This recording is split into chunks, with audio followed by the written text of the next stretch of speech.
bersama saya kembali, Kamarina Hassan, dan kini kita berada di Koperasi Perlancongan Komuniti Jawang, Kuala Kangsar Berhad.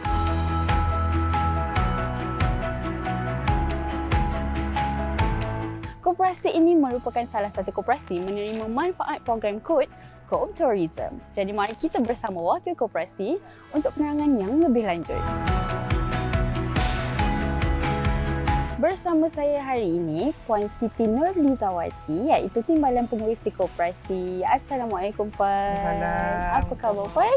Sihat. Inilah keadaannya di kampung, suasana kampung. Memang daripada dulu, koperasi ini adalah dalam bidang pelancongan. Kalau kita tengok surrounding dia, tengoklah sungai dan keadaan sekitarnya memang bersana eko pelancongan. Bila di pendigitalan ni, dia berubahlah. Berubah, dia semakin dikenali.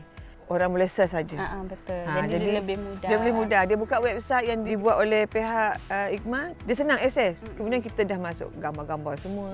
Sebelum ni cara manual, sekarang ni kita boleh simpan data. Kemudian apa saja pakej-pakej baru kita boleh keluarkan terus.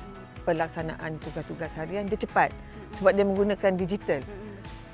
Rekod pun senang. Kita tekan je, kita boleh nampak terus dia punya maklumat. Mereka teruja melihat bahan-bahan yang dihasilkan di dalam website kita dan juga medsos, dan mereka teruja untuk datang. Saya berharaplah sangat program Co-op ni dapat diteruskan dan juga ditambahkan mungkin bidang-bidang lain yang equivalent to our product.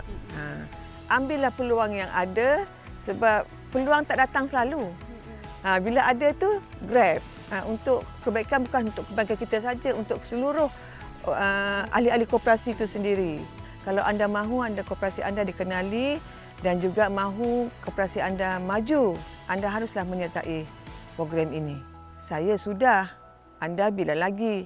Rugi. Jangan tunggu lama-lama. Jangan tunggu lama-lama.